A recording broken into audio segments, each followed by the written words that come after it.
Well, good evening, ladies and gentlemen, and welcome to Fayetteville Tech Community College on behalf of the Lafayette Society. We are so excited for you to join us for tonight's special lecture as we celebrate part of history that I think will be new to many of you, but your eyes will be open tonight. You'll get to meet somebody new from American Revolutionary history.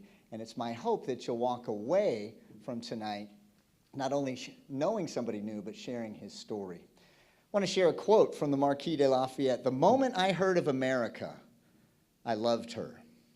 The moment I knew she was fighting for freedom, I burnt with a desire of bleeding for her."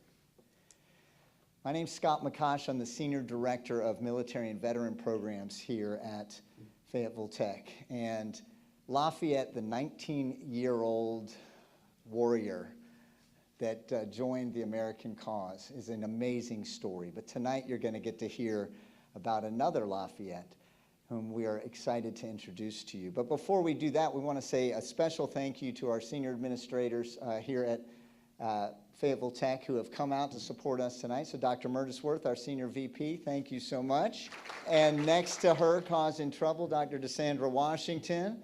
And we're so glad to have you both here, as well as many of our faculty and staff. I want to make a special shout out to our students who have come. They signed in there to get credit. I told one if they didn't move from the back row to the front, they couldn't have credit anyway. So if you're a student, if you'll just wave your hand, a student at FTCC, we're so glad to have you.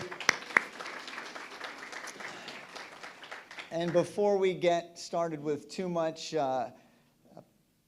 pomp tonight, I have a special announcement on behalf of the board. I'm super excited. And so I'm going to invite our board president of the Lafayette Society, Ms. Ebony Warfield, and I always mess up the Graham. Thank you. I mess up the hyphen, and I don't want to mess it up. Ms. Ebony is here, and she's going to bring some greetings. But before she does, I want to make an exciting announcement. Each year, the Lafayette Society partners with an educational institution to establish a fund through their development offices and foundation to support students in higher education across Fayetteville, Cumberland County, this beautiful city named after Lafayette. And this year, during Giving Tuesday in November, the Lafayette Society has voted that those contributions will go to Fayetteville Tech Community College to establish a scholarship in the name of the Lafayette Society to support military-connected students. And we are so excited. And so with that announcement, I want to invite our new director of the FTCC Foundation, Jennifer Hammond, to come on up and share with you.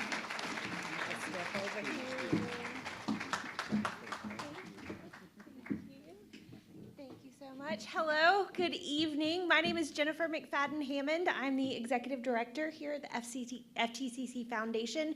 So happy to be here tonight representing the foundation and to be here for this wonderful event in our namesake city. FTCC Foundation supports FTCC students in myriad ways through scholarships, emergency assistance, and through discretionary funding through specific departments.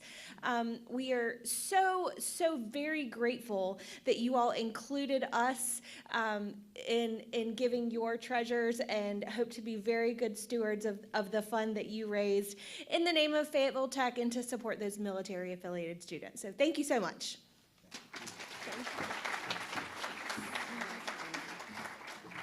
And I would be remiss if I didn't do this before I hand the mic over to Ebony, and that is to say a special thanks to my date that I'm here with tonight, my mom, Kay McCosh. Thank you. I need my eyes, and I am not as energetic as Jennifer. I don't have that same kind of energy. But again, my name is Ebony Warfield Graham. I am the new president of the Lafayette Society. And on behalf of the Lafayette Society, I would like to extend a warm welcome to everyone that joined us tonight. We really thank you for coming out to this amazing event. Before we get started and before I introduce the speaker of the hour, I'd like to just do a little housekeeping and just share a couple of things that we have going on for the Lafayette Society. First, our creativity contest is now live and on our website. If you didn't see last year's poetry and videos, you missed out, but we have some tidbits on our website, and you should go to that website at www.lafayettesociety.org. It's on there, and so are all the rules and the contest stuff for this year. This year we have video poetry as well as visual arts. So you can see all the guidelines and the submission details on our website. And also, in addition to tonight's event for the birthday celebration weekend, tomorrow we have a birthday celebration where you can come on out and get a free cupcake. We have it at the Fellowship Hall for the Hay Street United Methodist Church. That is downtown at 320 Hay Street. So come on out and enjoy that with us. We'll have a few other things going on, so please come out and join us for that. And don't forget your free cupcake now while they last. Now I'd like to introduce the man of the hour and give you a little bit about him if you don't already know. Dr. Kelly is a world-class performer, storyteller, speaker, and motivator. He holds a PhD in communication and performance studies from UNC Chapel Hill. I'm a Duke fan, but that's okay. And currently teaches here at Fayetteville Technical Community College, where he empowers students through public speaking and intercultural communication. He is the founder of Legacy Heirs Production, a platform that he uses for storytelling to educate, entertain, and uplift our communities. A proud veteran of the U.S. Air Force, Dr. Kelly has worn many hats: a nonprofit leader, a youth pastor, university counselor, an award-winning salesman, and more. As a professional actor and storyteller, he has performed across the country for schools, civic groups, and major storytelling organizations. Locally, you know him as the co-host of the crossover radio show on WIDU. Yep, I said that right. And through his work with the Arts Council of Fayetteville, Cumberland County. Beyond the stage and the classroom, his passion is clear: empowering others, especially our underserved youth, through performance, love, and purpose. Please join me in welcoming the one and only Dr. Sonny Kelly as he gives us a piece of living history with his interpretation of James Armistead Lafayette.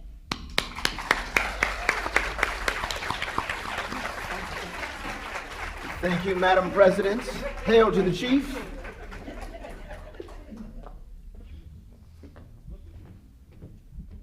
Well, I'm honored to be here tonight with my entire nuclear family, actually.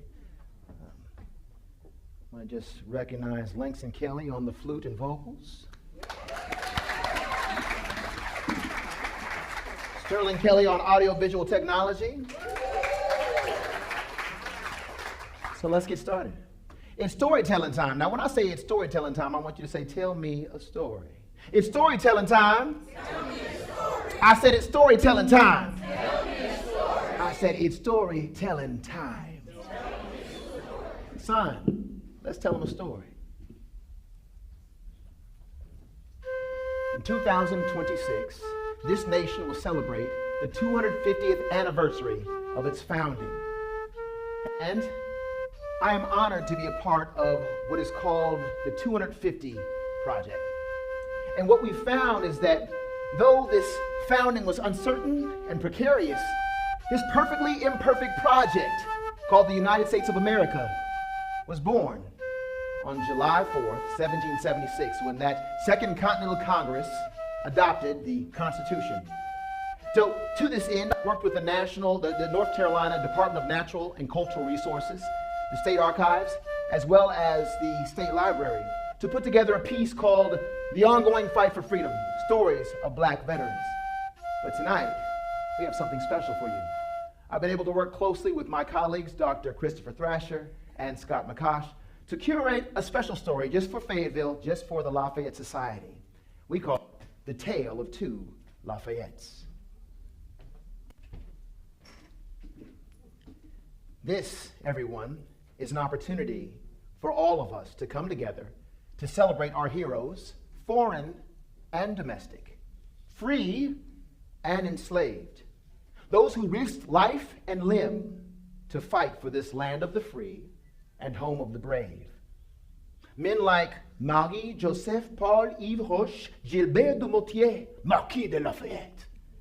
That's the last time you'll hear me say that tonight. AKA Lafayette, after whom this very city and this very society are named. And then there are also those men whose stories are less known, but just as important and inspirational. Men like James Armistead Lafayette. On one hand, you have the Marquis de Lafayette, a free Frenchman, a brave and talented warrior who took his talents across the sea to fight on American soil when he joined us for the American Revolution in 1777. On the other hand, we have James Armistead Lafayette, an enslaved American, also brave and talented, but his skills were used behind the scenes, beyond the battlefields. His excellent espionage and insightful intelligence was used to fight and win battles before they could even be fought. Both men, great men, both men, our heroes. These two stories, these two skill sets have coalesced and connected into an often untold story of collaboration, heroic and historic collaboration. A story one part French, one part enslaved African narrative, 100% American. As we consider the story of these two great Lafayettes, I invite you to join me in this opportunity to come together indivisible with our ever-evolving, eclectic, and enduring stories that comprise our story, yours and mine, our family story. It has been here for longer than anyone in this room can remember, and it will continue as long as we're willing to tell and listen to these stories.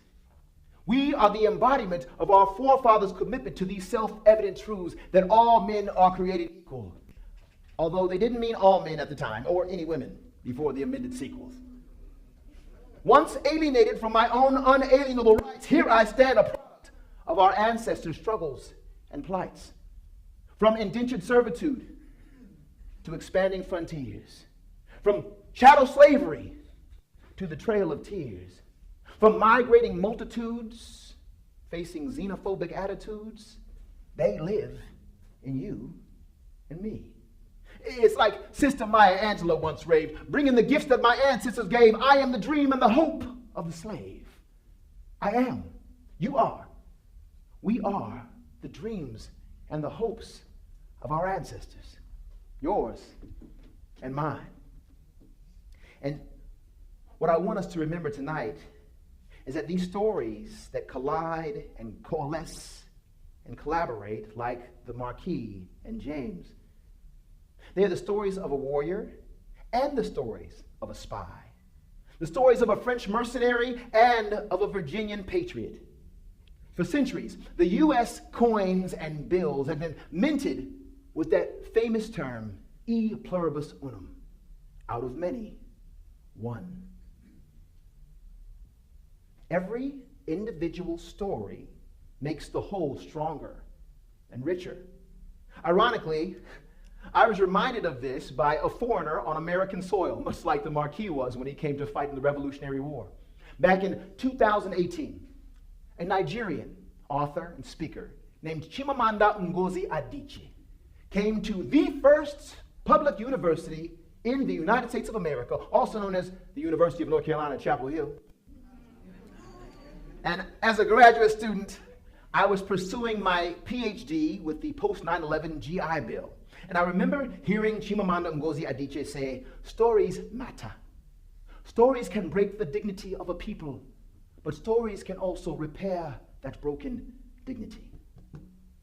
As I went down in the valley to See, I believe in the power of stories. I believe that the stories we tell and the stories we listen to, they can connect us while they construct us. They can bind us while they build us. They can link us while they lead us to a better tomorrow together. So tonight, if you don't mind, we're going to do a little storytelling, little repair work, as a DJ would say. And as we do this work, we're going to connect and link and bind together through the story of one of America's own homegrown heroes, one of its most famous and faithful freedom fighters. Well, famous after tonight. His name is James Armistead Lafayette. And I hope that everyone will share this story after you learn it tonight. Or, as he was known in his latter years, just James Fayette.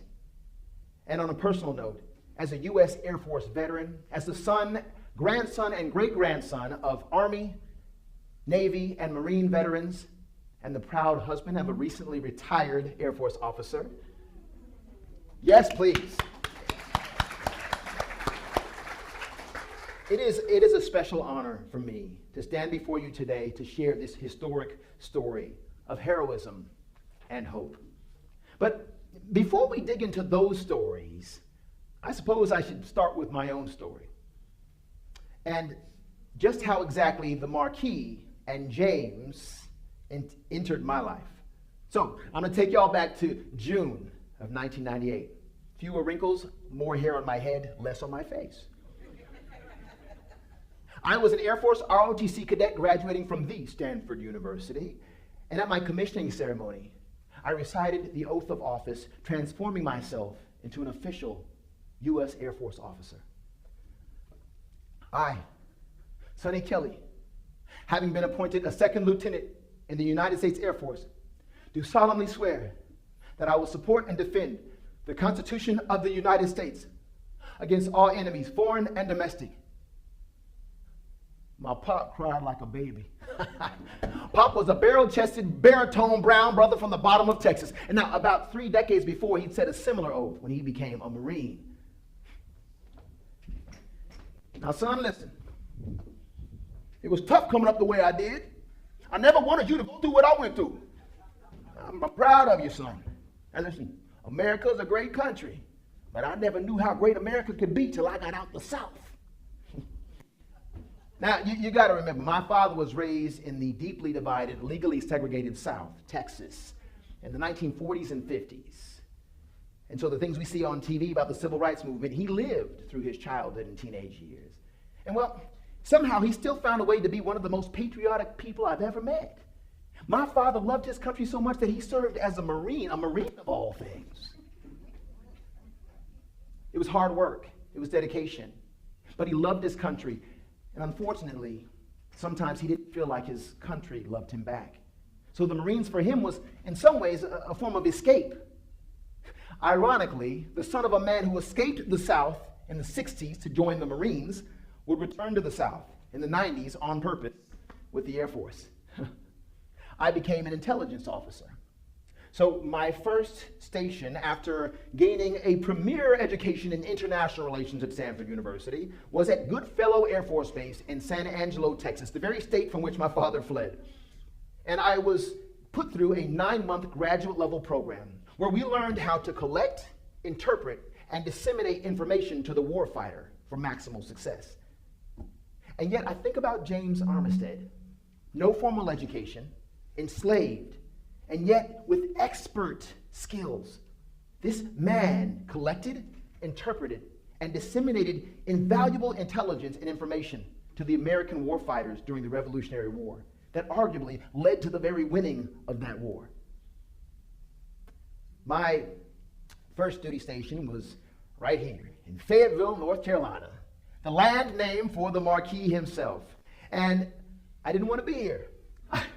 I was stationed at what was then Pope Air Force Base on Fort Bragg and is now Pope Army Airfield, still on Fort Bragg for now. We'll see what we do with that. And I remember that the one redeeming thing about this, after I'd been here for a year or so, was meeting my wife, Elena, another Air Force officer. And I will always remember that when I asked her in my own charming way, "Girl, where you been all my life?" She responded confidently, "Fayetteville, North Carolina." That's when I knew there was something special about this Fayetteville. Now, it was the Air Force and God that brought me here, but it was indeed love that kept me. Now, Elena continued to serve in active duty as well as the reserve until she retired last month. Now, just 3 months after our wedding, though, if you go back to 2003, Elena was deployed to Iraq.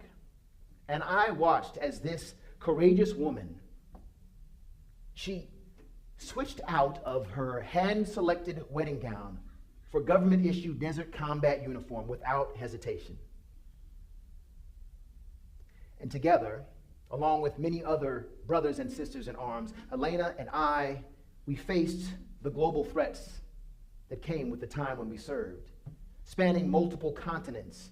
We braved the horrors of 9/11, and we persevered through the insane operations tempo and persistent trauma that comes from fighting wars with enemies known and unknown, in places known and unknown, sometimes for reasons known and unknown. But we made it, and we're still making it. My short time as an Air Force officer and my years living as an Air Force spouse have helped me to understand just a little bit of what the bittersweetness was that our early ancestors, the patriots who fought in the Revolutionary War, must have faced. Being deployed far away from home, like the Marquis de Lafayette, who served here in the U.S. from 1777 to 1781, or like James Armistead, constantly facing the possibility of death, discomfort, indignity, while bearing the burden of always being excellent in multiple fields. He was a servant, he was a laborer, he was a spy, he was a scout, and an intelligence officer.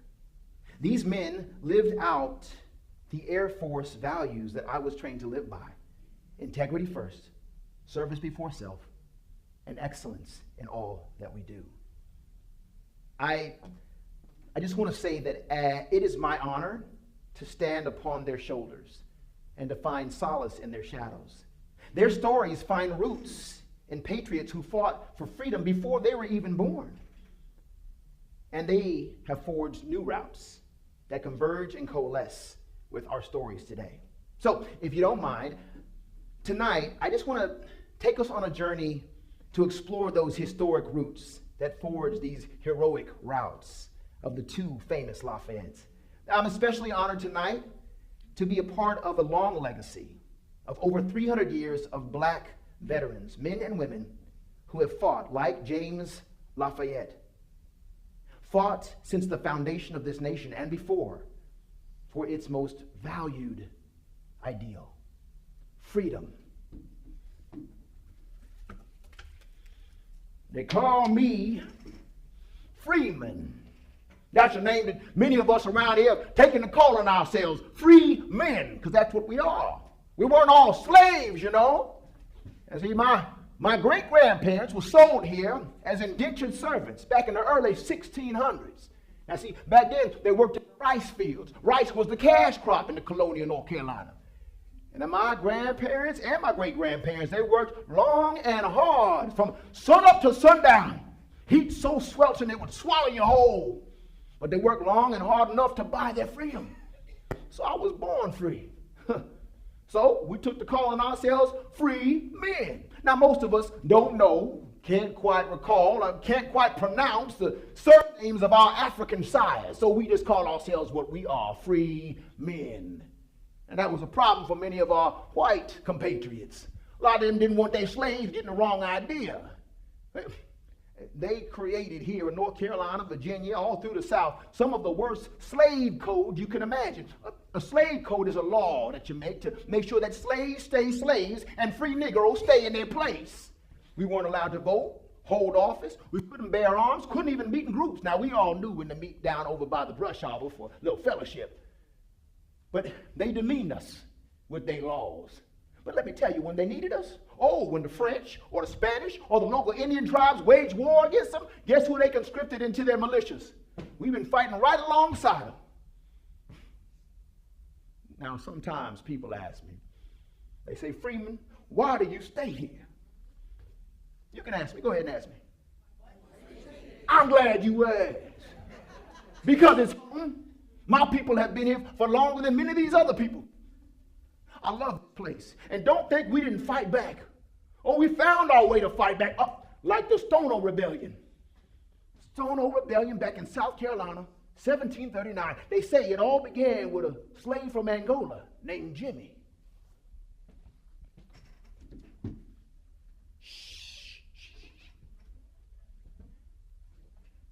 There were 20 of us on the plantation where I lived. More of us than them. But we were also frightened. For so long, these British colonists, they had controlled our bodies and our lives, but they could not control our minds or our spirits. So, early in the morning, September 9th, 1739, I met with some of my brothers near the Stono River. We attacked a local store that sold ammunition and weapons. We stole the ammunition and weapons, and we marched through the streets. We went from plantation to plantation, delivering our brothers and sisters from bondage. We marched in the streets with banners that read liberty, and we shouted, liberty, liberty, liberty. After a few hours, we had marched 10 miles. We had an army of over 50 men, and we killed 25 of our oppressors. Until the South Carolina militia caught us in a firestorm. Most of us were killed that day. Some escaped. Others were captured, tortured, sold into the West Indian slave trade where conditions were much worse. Now you could ask me if it was worth it. Go ahead, ask me. I'm glad you asked. I will answer you in the words of your great British storyteller, Mr. William Shakespeare. To be or not to be? That is the question. Whether it is nobler in their mind to suffer the slings and arrows of outrageous fortune, or to take arms against a sea of troubles and by opposing in them to die. To sleep, perchance to dream. To take arms against a sea of trouble, if only to see the light of liberty and to dream for a few precious moments. Yes, it was worth it. So these are ancestors that came far before the Revolutionary War, but they blazed the path and started the trail toward this call for freedom. Now, the problem with the Stono Rebellion for us here in the southeastern seaboard during the colonial time, at least those of us of color, was that it changed the game. It struck fear into the hearts of all British and white slave owners and colonists. And as Master Yoda has taught us in his timeless wisdom, fear is the path to the dark side. Fear leads to anger, anger leads to hate, hate leads to suffering. The law also began to respond to that fear. The slave codes became harsher and harsher. The laws about manumission, that is the freeing of slaves, became so harsh that even if a slave owner wanted to free his or her slaves, they could only do it with government permission. They had to go through an entire trial. Similar laws were passed in the surrounding colonies throughout South Carolina, Virginia, Georgia, Mississippi. And perhaps the most ominous of these laws was the one regarding runaway slaves. If a runaway refused to surrender immediately, the colonists who found them, black or white or Native American, was given license to kill them on the spot with no legal consequences to the shooter. In other words, anyone who valued their liberty over the colony's right to their free labor was considered a combatant on sight. Yet another blow to the fight for freedom.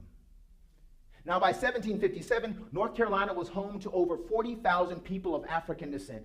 The overwhelming majority of them were people of color, were people enslaved. But among them were various freedom fighters who remain mostly nameless today. They educated themselves while it was illegal. They developed intricate interstate underground railroad systems for freedom, with and without the help of white abolitionists. They created secret maroon communities in places like the Great Dismal Swamp. And don't underestimate those who stayed. They too found a way to fight for freedom in their own way. They held on to their culture, their music, their faith, their dance, their song, their stories. See, for them, laying hold to their humanity in a world that framed them as less than human was an act of defiance in a world that did not see them as any more than chattel slaves. A world that was changing rapidly. By the mid-1770s, calls for freedom from the British Crown rose amongst the colonists. And in 1775, the colonists finally took up arms to fight for freedom. Meanwhile, slavery existed in every one of the 13 colonies at that time. Then, in 1776, the founding fathers of this great nation signed that foundational, indelible declaration. We hold these truths to be self-evident, that all men are created equal, that they are endowed by their Creator with certain unalienable rights, that among these are life, liberty, and the pursuit of happiness. Before the ink could dry on that amazing foundational document, there were over 600,000 people living in chattel slavery, treated as animals, the opposite of freedom, in this same great budding nation. And no one dreamt of life, liberty, and the pursuit of happiness more than them. And the white colonists knew this. So they took to making every black adult in the colonies, especially in the South, take a pledge of allegiance to the patriot cause. They patrolled neighborhoods by night and monitored the coming and going of anyone of African descent. I suppose the thought of a black man with a rifle struck as much fear in their hearts as that of, well, a British man with the red coat. And I suppose they had reason enough to fear us. Oh, don't mind me. I'm just practicing my British accent. I do so enjoy speaking the King's English, especially when he promises freedom and land.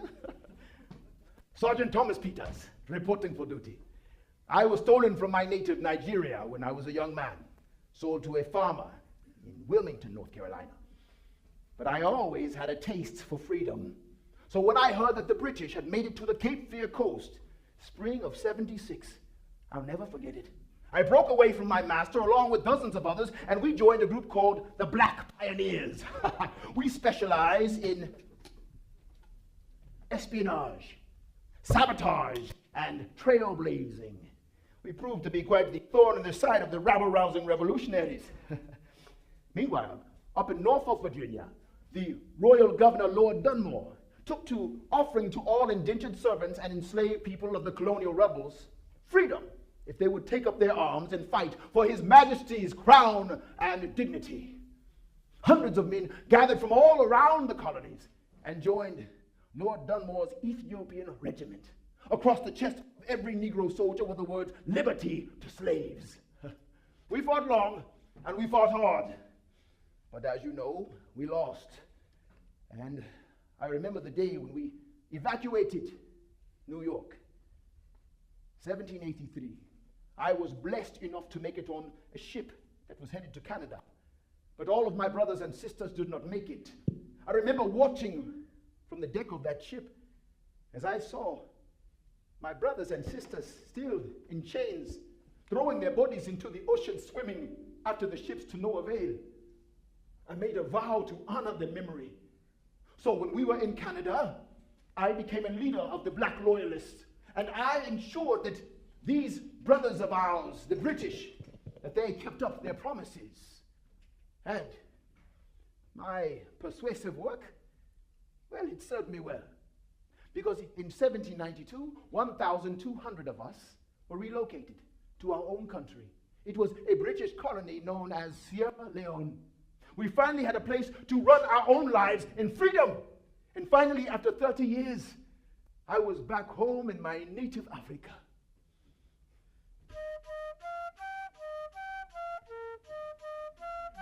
Now, truth be told, the majority of men of African descent who fought the Revolutionary War fought for the patriot cause. And amongst them, there were many men who were enslaved as well as free. Of the 231,000 colonial army soldiers, over 5,000 were men of African descent. And those men were inspired by the great words of that Declaration of Independence. They fought long they fought hard. They fought in every battle from Bunker Hill to Yorktown, which brings us to that famous Lafayette, James Armistead. Now, listen. They can have Africa. They can have Canada. They can have all of Europe for all I care. I was born in Virginia, New Kent County. I was born an American. Now they say I was born somewhere around 1748. Don't quite recall. When you treat folks as possessions, you don't keep track of their records so well. I suppose they took care to my records as much as you do to a horse or a prize pig or the receipt you keep for a tractor. But I knew in my heart that I was free. I was born a slave to a man named John Armistead. And he had a son named William Armistead. Now, William had good records. He was born in 1754. You can mark that.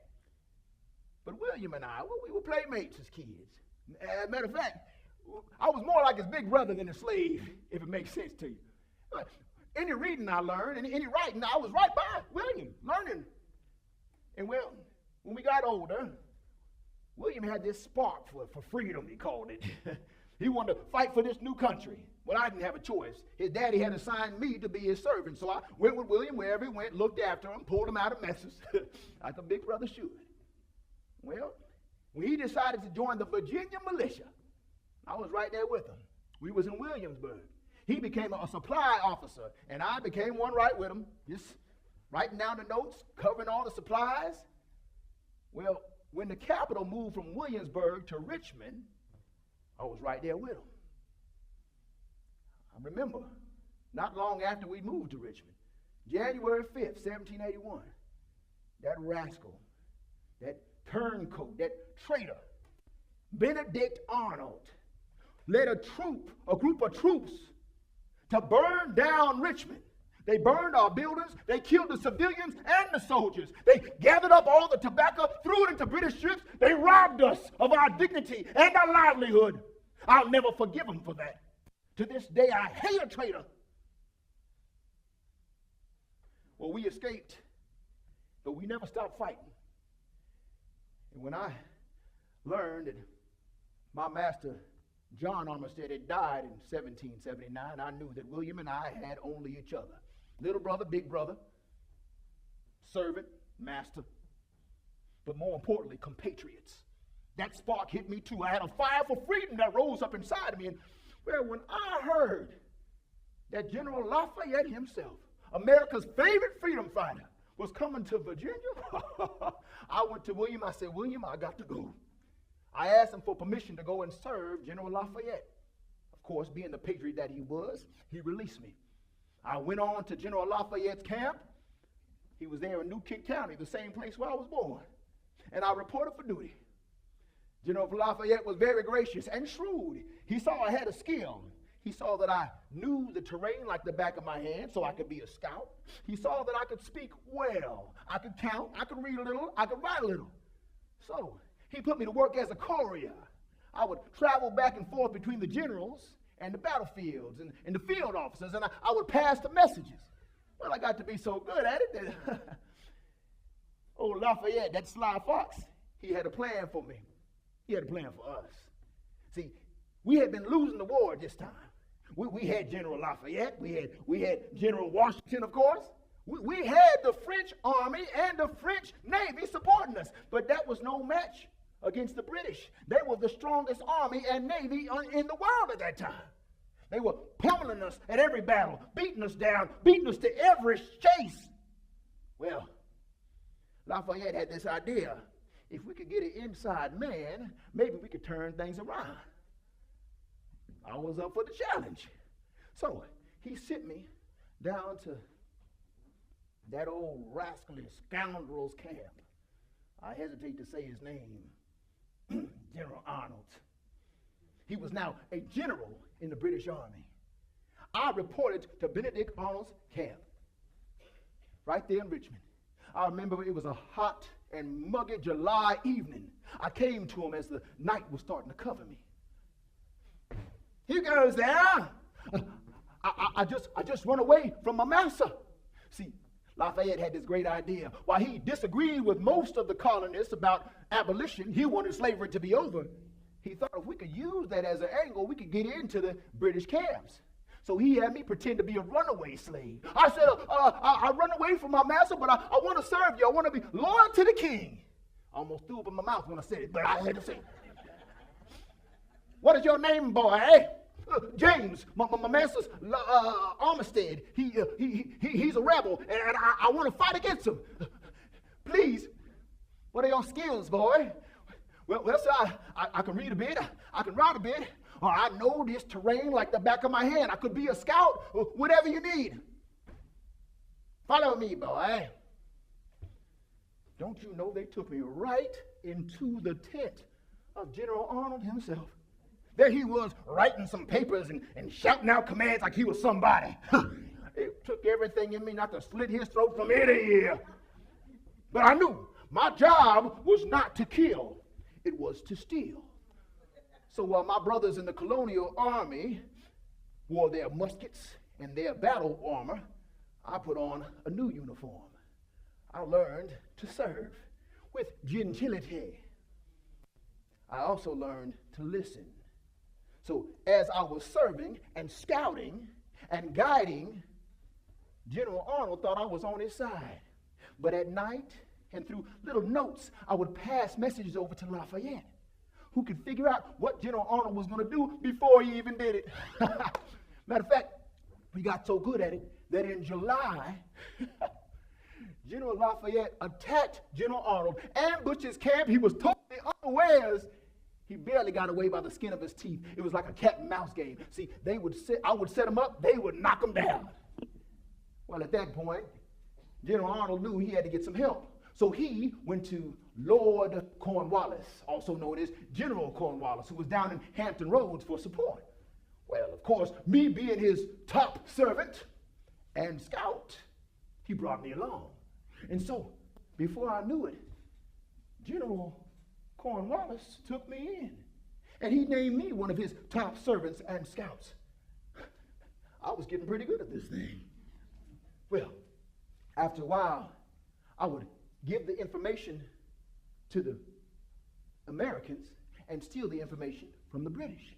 So I was serving up tea and crumpets on one hand and gobbling up every morsel of intelligence and knowledge from the British on the other hand. I knew where every ship was, where every boat was, every man, every weapon that was dispositioned all around Southampton. Well, my intelligence was so good that General Arnold realized something was fishy. One day, he came in huffing and puffing, brought all of his officers and servants together. Here, come here, gather. Front and center. So, it appears to me that these Americans have taken on an insider. How do they know what we're going to do before we do it? I think we have a spy in the midst. Oh, and as a traitor myself, I can smell my own kind. So don't think I won't find you. James, front and center. James, do you know who the spy is? I thought I was caught red-handed. I didn't know what to say. No, sir. I don't know who the spy is, but when I find him, I'll kill him with my bare hands. I hate a traitor. I meant that. I do hate a traitor. James, I appreciate your gumption. Well, what do you propose we do, James? Well, sir, I've been thinking about this for a while. What say you send me over to Lafayette's camp so I can spy on him, find out who the spy is, and I promise when I find him, I'll kill him with my bare hands. General Arnold bought it. He signed me up, passed it on to General Cornwallis. General Cornwallis said, of course, James is one of our best. Gentlemen, look at James. He is an example. Don't let his dark hue confuse you about the purity of his heart. Don't let it obfuscate the sterling brilliance of his intellect. Go forth, James. Here's your horse and your food and rations. James, don't forget, for crown and country. For crown and country, sir. I didn't mean the crown part. But I did mean country. With my information, I was helping my country to grow. And when this war that was happening all around us, all of a sudden I saw in Virginia, the war was turning around. My information was making a difference. So much so that I was able to convince General Cornwallis that he was outnumbered. So he moved from Hampton Roads down to a little town called Yorktown, 1781. That fall, he thought he was secure. See, he wanted to move up north, meet with General Clinton, and overtake General Washington. But my intelligence made him change direction. So as he fortified his troops down in Hampton Roads, well, that gave enough time for Washington to head on south and for Lafayette to head on east. He was caught between a rock and a hard place. And don't forget old General Rochambeau. We had them all trapped. And the French Navy, when they went to the Chesapeake Bay, set up a blockade that no one even knew about. They bottlenecked them right there in the York River. They didn't know what hit them. It was September 28th, 1781 is when the bombardment started. Lafayette's over here. George Washington's over here. Rochambeau's over here. And the British couldn't go nowhere because they were locked in from Chesapeake Bay. They were trapped. We had them. And it took just 20 days of constant bombardment for them to come out with their hands up and their white flags raising. On the 19th of October, 1781, General Cornwallis himself walked out with over 7,500 men, British and Germans, and they retreated. That was the last major battle of the Revolutionary War. Now, for the next 2 years, there were some skirmishes and some negotiations, but that right there was it. Some say that we won the war at Yorktown. Others would say it was the intelligence that won the war at Yorktown. But I'm a humble man, and I tell you this, whether it was the intelligence or not, I'm proud of what we did. And that, my friends, was something to be proud of. I know that many people don't honor a servant or a scout or a man who never put on a uniform. But I knew from my birth, even when I was born a slave, that I was more than that. And so, when the time came and the war ended in 1783, and a law changed in Virginia that allowed manumission, freedom of slaves. Well, William was on board. My little brother said, hey, it's time for you to be free. You've done the work. It helped that I twisted his ear a little bit, like I used to do when he was a boy. But the only problem was, when I put my paperwork in, well, there was no record of my service. All the work I'd done as a double agent, and it was secret. Part of my job was to stay clandestine and off the record. So, the Virginia General Assembly denied my application. But that old Marquis de Lafayette, when he heard that I was still in bondage, he came all the way back to see me. He wrote a letter to the General Assembly, 1785. I want to read it to you. He said, his intelligence from the enemy's camp were industriously collected and most faithfully delivered. He perfectly acquitted himself with some important commissions I gave him and appears to me entitled to every reward his situation can admit of. Now, I don't understand everything he says with that French accent, but I think he said I did a good job. I can. We were brothers. We understood everything the other said.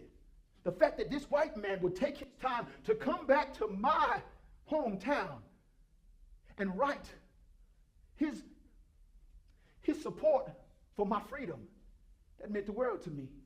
Now, it took 2 more years. General Lafayette putting the word in and William Armistead working along with me, but I finally got my freedom. 1787.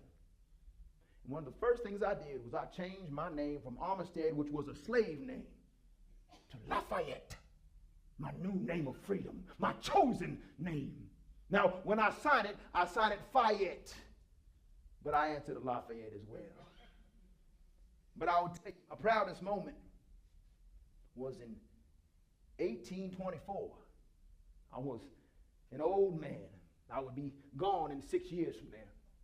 I remember old Lafayette came back to Yorktown where we'd done all that good work. And he drove his carriage through the streets. Now that would have been enough for me to see that valiant general driving victoriously through the streets, knowing that I was part of that victory. But somehow, someway, in an audience of thousands of people, he saw my black face and he stopped his chariot. He opened that door and stood up and said, "James!" I rushed to him as fast as I could with these old hips and knees. And we embraced, not like a general and his soldier or his spy, but like brothers with the energy of two little boys. We won, sir. We won. Victoire! Victoire! And that, my friends, well, I reckon that's something to be proud of.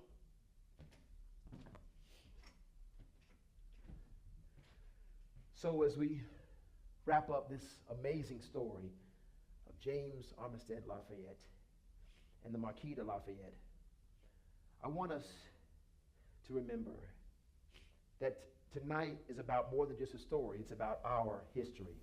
So I'm going to leave you with the words of the famous American poet, Amanda Gorman. She says, "It's because being American is more than the pride we inherit. It's the past we step into and how we repair it."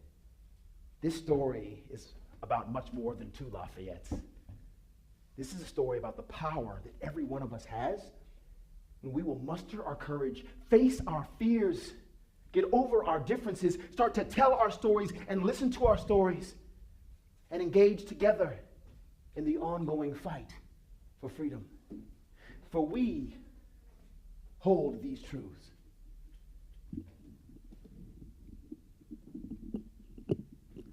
Oh, say, can you see by the dawn's early light what so proudly we held at the twilight's last gleaming, whose broad stripes and bright stars through the perilous fight o'er the ramparts we watched were so gallantly streaming,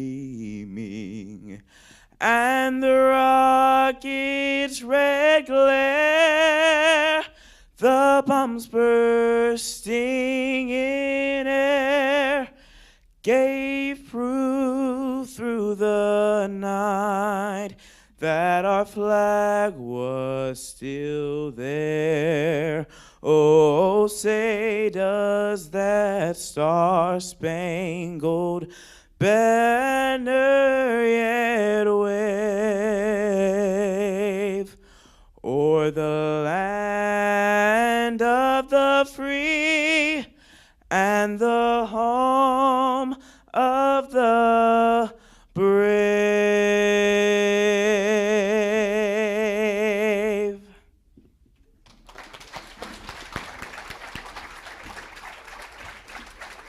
Langston Kelly, Sonny Kelly, thank you, thank God, thank you.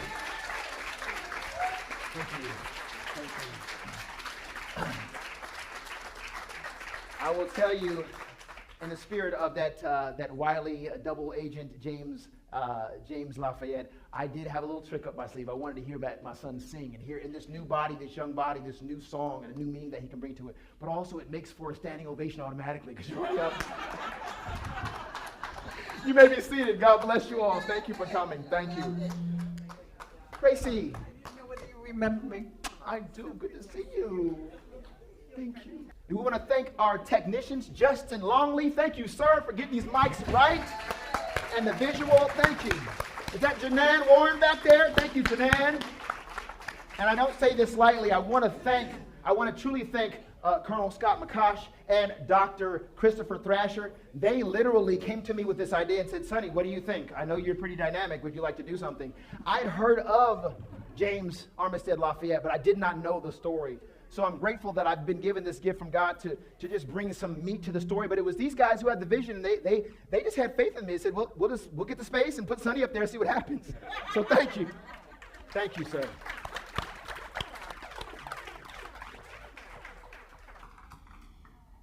Wow, we did it, y'all. That was the very first time that has ever been performed, ever. So, thank you. Thank you. And y'all, as our panelists come, part of the vision is that just as visitors to Fayetteville learn the story of the Marquis de Lafayette, that they might also learn the story of James Armistead Lafayette.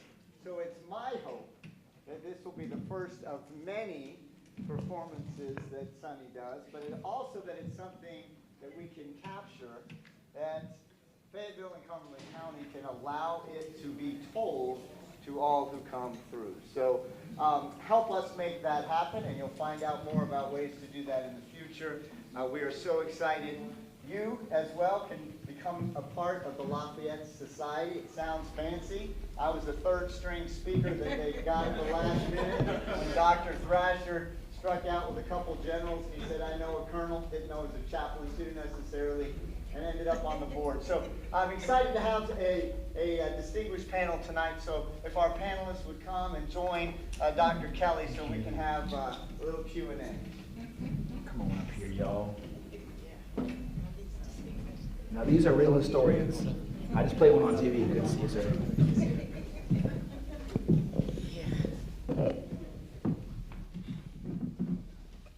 And what we welcome is questions, comments, and concerns that have to do with any of this. We know we have some students here and people who are interested in theater, so you could ask a theatrical question. A lot of historians or people who are just learning now. Maybe you didn't know you were a history buff until tonight, so you may have some historical questions.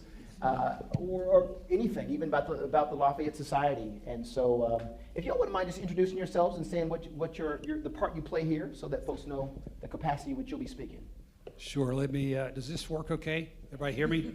My name is Hank Parfit, and I'm a past president of the Lafayette Society. And I am delighted to be here. And I just want to say it's a fantastic performance. I've seen Stephen Seals at Colonial Williamsburg, who plays James Lafayette there, and this just blew me away. It's fantastic. Thank you, Hank. Thank you.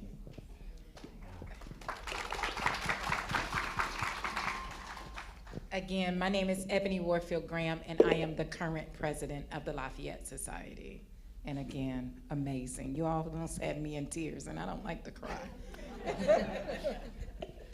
And I'm Rob Chaber. I'm a board member of the Lafayette Society and an associate professor of history at Fayetteville State, where I specialize in the era of the American Revolution and French Revolution. And that was really, really well done. Thank you. Thank you. And so what you all see here is just, there's a QR code to learn about the ongoing fight for freedom and the America 250 initiative. And what I've done is I've been blessed to work with the Department of Natural and Cultural Resources to have curriculum and to have lessons and more specifics and stories of many of the black veterans who fought since the Revolutionary War and before the colonial period and forward. So if you go to that QR code, you'll find more educational information and also information about how you can bring this show or this kind of performance to your spaces. Well, thank you all. We've got a great team up here. Questions, comments, concerns? Gwen. I have a question. Hang on one second. Let me bring you a microphone so everybody can hear you. Christopher Thrasher. Thank you, sir.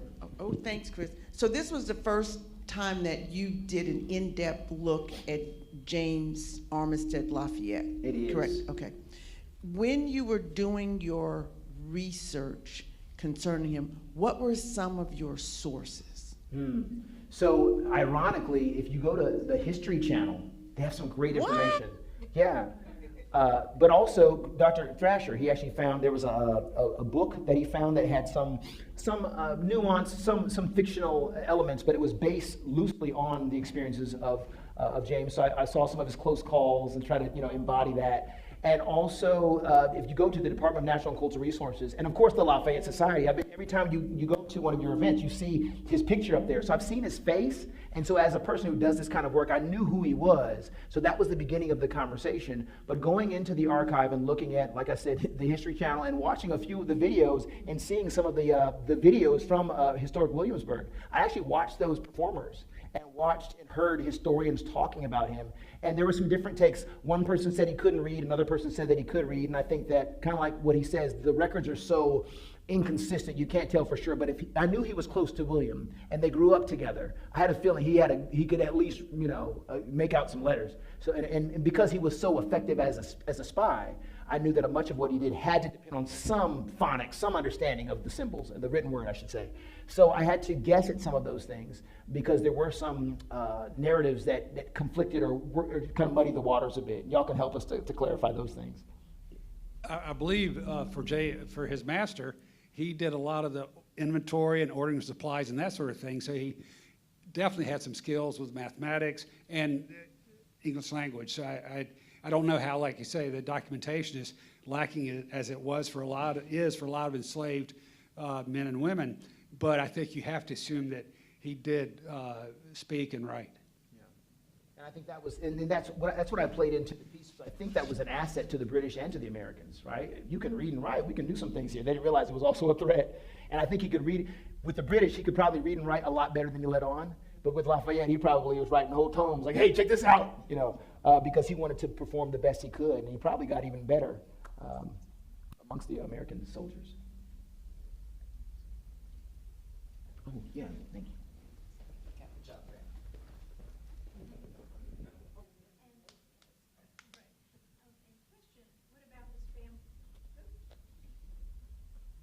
What about the Armistead Lafayette family? Did he have a family? Did he have children?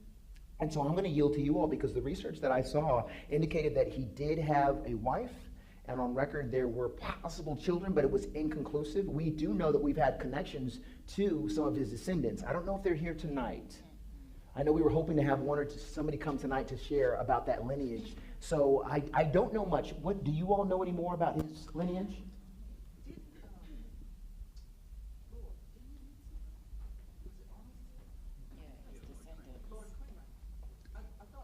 Yes, she's just asking about the descendants. There's two brothers. One lives in North Carolina, one lives in Virginia. I met them at Yorktown last October. Wow. And we did extend an invitation to them, but they're professional men and very busy, so I don't think they were able to come. They're descendants. Yes, direct descendants. Now, he did have, according to Stephen Seals, at Colonial Williamsburg, in his performance, he talks about his nephews that he bought after he gained his freedom. Mm-hmm. He bought them so that they could then earn money and buy their own freedom. Because at that time in Virginia, that's the only way, as you said, the master, if he wanted to, could not free his slaves. Mm-hmm. So the only way to do that is if they could earn enough money to buy their freedom.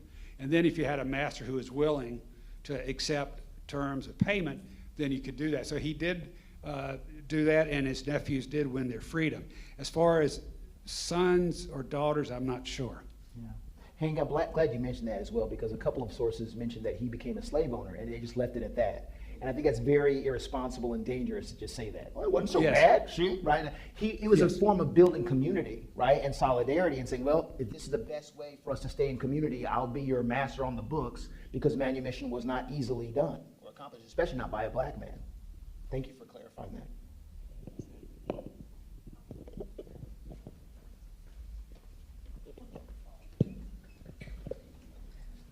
First of all, kudos again. Let's give him another round of applause. Thank God, thank God. I know you took some license with the facts and things. You had to put this thing together.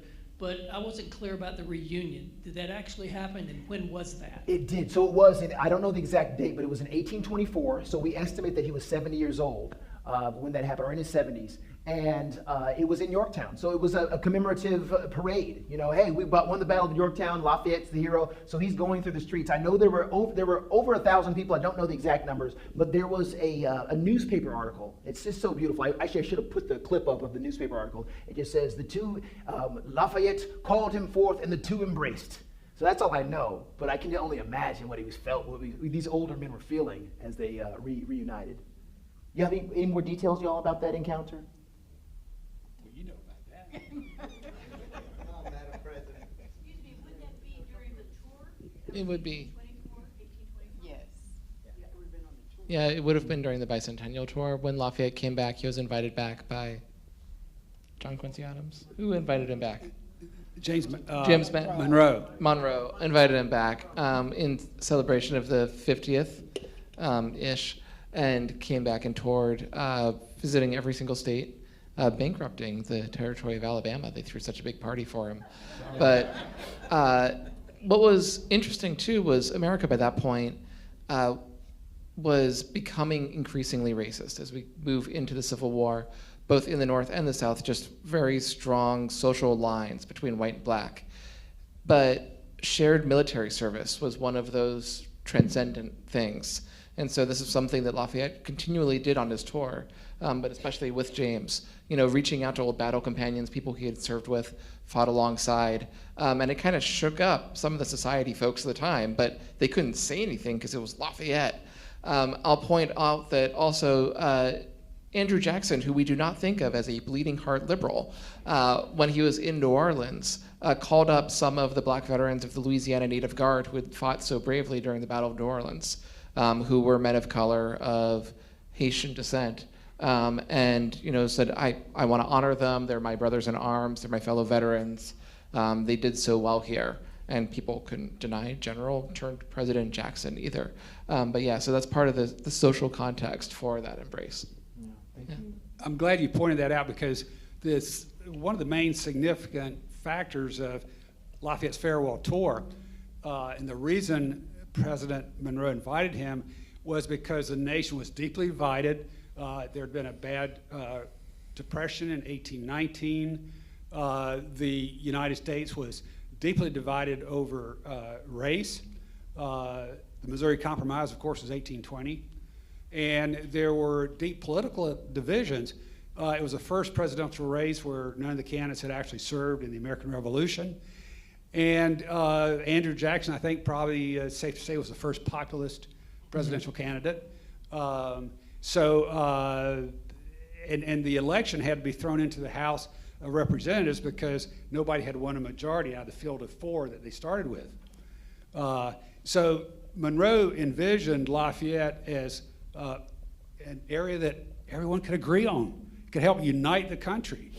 And because we are faced with something similar now, what's fantastic about our celebration of the 200th anniversary of Lafayette's farewell tour is, guess what? Our country is deeply divided again.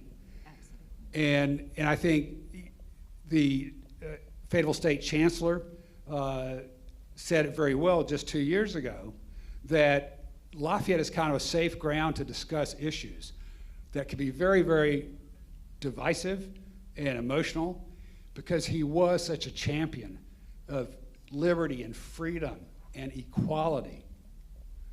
So you just think about that and how there are echoes of the past even today. Yeah, well said. And I actually had a question for you. Something that I appreciated about the story was the context you put it in, including the story of Jemmy and the Stono Rebellion, and also touching on the Black Loyalists and the fight for freedom and for the British to hold up their promises in Nova Scotia and Sierra Leone. Can you just tell us a little bit more about your process as you put that all together? Yeah, it's a combination of things. I try as a creator to always keep my mind open. I think I have some of my students who came in here, were in here earlier. No, I think they're like, I got my credit, I'm out. But Isaac, but I don't know if I've taught you this in the speech class, but I always tell my students, I don't want to go too long, but there are 4 R's. I want you to always feel free to relieve yourself. Don't ask me for permission to go to the bathroom. You're a grown up. Even if you're a high school student, go to the bathroom. Rehydrate, because your brain needs water. Refuel, because your brain needs carbohydrates. And revelate. If you hear something that inspires you or catches you, write it down, lock it in, because you don't want to forget that. And so I have a combination of things that have happened. In studying this, I found the story of Jimmy from the archive, North Carolina archive, and it just really blew my mind, because it let me know that was a turning point Even though it was in South Carolina, it was a turning point for all the surrounding colonies. And so as I looked at that story, it's based very loosely on lore, right? There's not a whole lot of details to it, but I mean, it happened. But that story was a chance for me to really sink my teeth into what the fight for freedom really means and how it can transition depending upon context.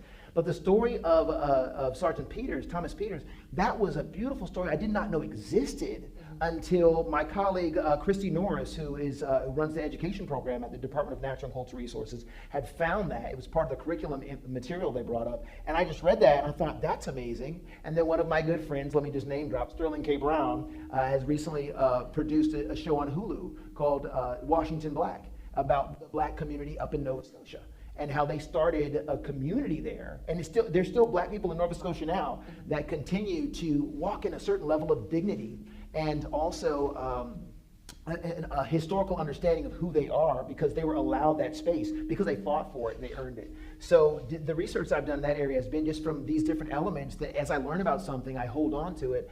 And I did not know until I learned about Sergeant Peters that Sierra Leone was started from there. That was really, that blew my mind.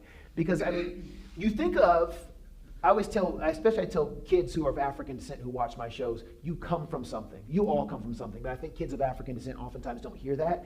You think of, well, they were slaves and Abraham Lincoln freedom, and then yay for Abraham Lincoln, he's a hero. And Frederick Douglass said some good speeches too, right? And you keep it moving. But they were always, white and Black and Native American, fighting for this project, right? And so the fact that they felt that they had, like you said, the things became much more racist and divisive into the 19th century, but they had a level of dignity and a forum to even fight and advocate. Like, you know, Thomas Peters became a Black loyalist leader. A Black loyalist was almost a political party. That was something that rose up, a group of people that rose up and said, we want these rights, we want to have these things done. And slavery was still legal in England. They didn't abolish slavery until 1833. So we're talking about the 18th century, a Black man saying, no, you promised us freedom, and you're going to give it to us, and him not being summarily killed or just put into slavery or ignored, but given a country, that blew my mind. So there's more research to be done on that, but just to know that there's still a community up in Nova Scotia. So when I'll close with this, when I embody James Lafayette, he says they can have Africa, they can have Canada, they can have all of Europe. Black people started to move and pollinate in those areas because they were allowed that space and started new lives. So there are people who are generations back, people of African descent in Europe, generations back, people of African descent throughout Canada, and generations back, people of American descent in Africa, Sierra Leone, Liberia, right?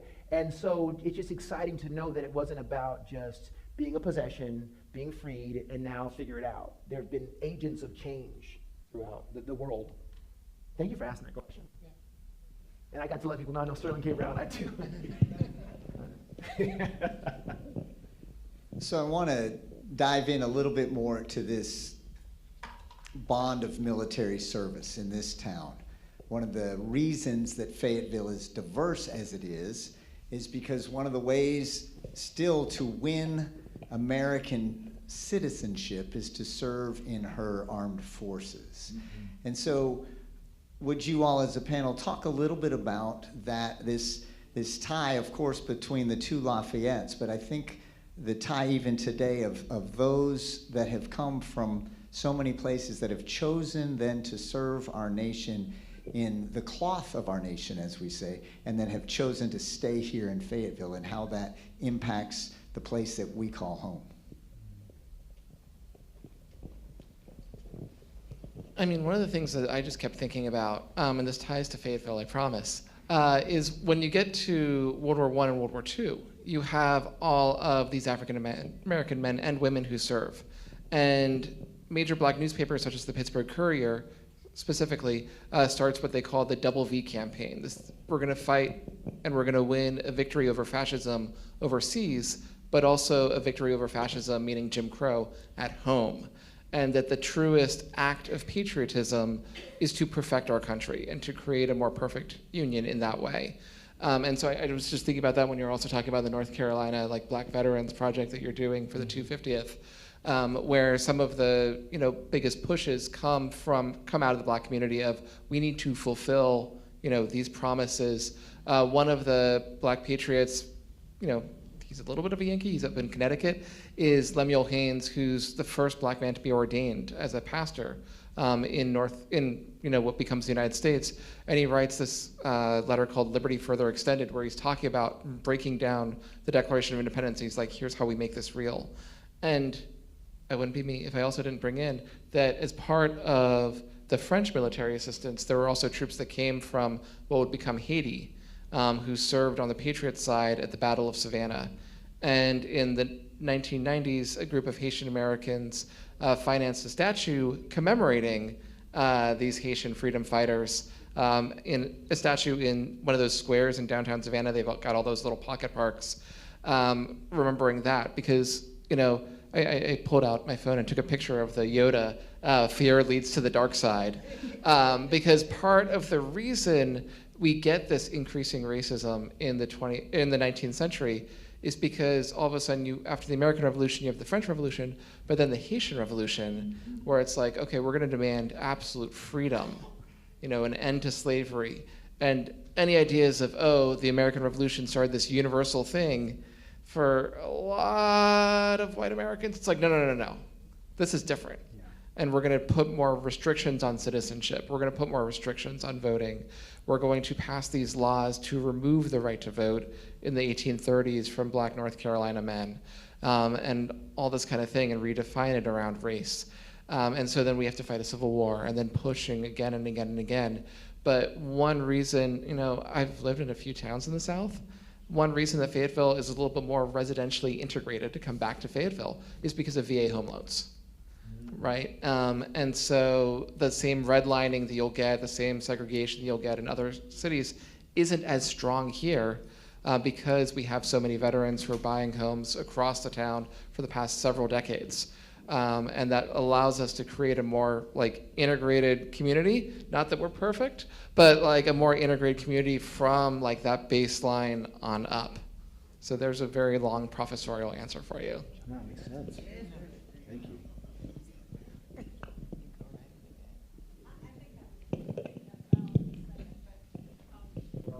I'm almost ashamed to ask this question, but I had never heard of manumission. Is that what you called it? Yes. Yeah. Was that just Virginia, or was that the whole South? That was the whole South. It was.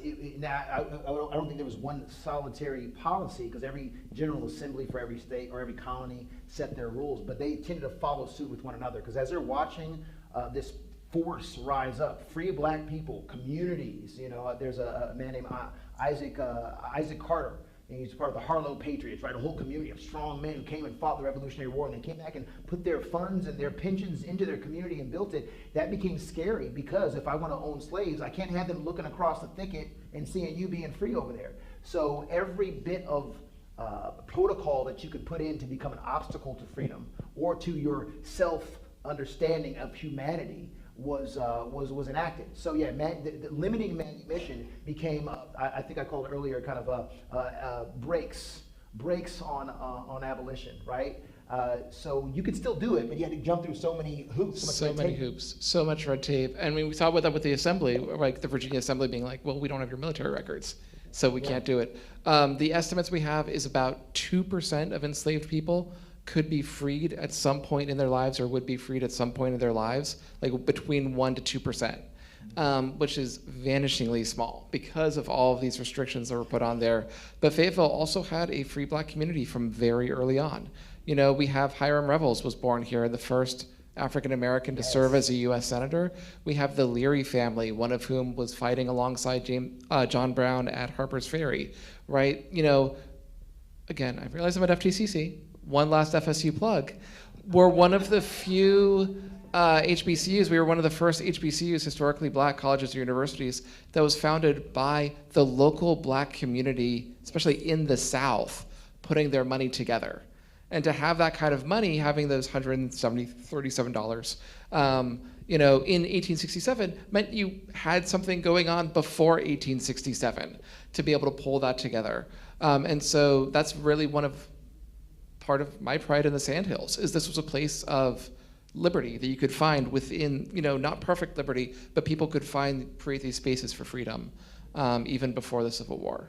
And I will say, I don't believe in coincidences. I think part of Lafayette's legacy, I hope he's smiling about this right now, is that he was a devout abolitionist. And so much of the work he did, it still resonates with us today. He fought against the odds. I mean, like you said, in that 2%, James Armistead Lafayette is in that 2% because a dignitary came from another country and said, I'm writing a letter, and then I'm going to be in this battle for 2 years to go through this red tape. Can you imagine someone doing that for you? But he knew that that work was important.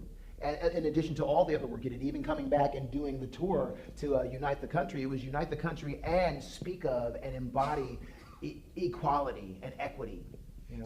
Sonny, you're referring to the letter, of course, that Lafayette wrote in support, yes, of James' freedom. And the simple statement, it appears to me he is entitled to every reward the situation can admit. Compare the results from Lafayette's understated request, if you will, and the tremendous response that it got. James did earn his freedom through the legislature. Lafayette was a figure on the world stage of liberty, freedom, justice, and equality, so much so that when he wrote a letter to support the revolution in Greece, Poland, South American countries, the people responded with fundraising efforts, the government responded, and contrast that to some leaders who bluff and bluster and threaten. And I think the contrast is truly dramatic. Yeah. Sutton, get that young lady a microphone. I think she can project, but we'll get her a microphone for the folks at home. What is your favorite Lafayette story? Oh, that's a good one. Your favorite Lafayette story. Tell us a story. It's storytelling time. Well, I will tell you from me, and it's just because I'm new. I'm going to let them dig deeper, but I'm new to this. That story of him coming back for that tour in 1824 and stopping everything with thousands of adoring fans and seeing one person that was his friend, his brother, and stopping his chariot and saying, James! And them coming together as two old men and hugging. I love that story. It's a short story, but it's so sweet. It's full, it's rich. This lady next to me is not only the new president of the Lafayette Society, she's a relatively new member. And I'm going to ask her to speak for a moment about her favorite Lafayette story, which by now I am sure you have one. At least one. She's going to hate me for this. I do.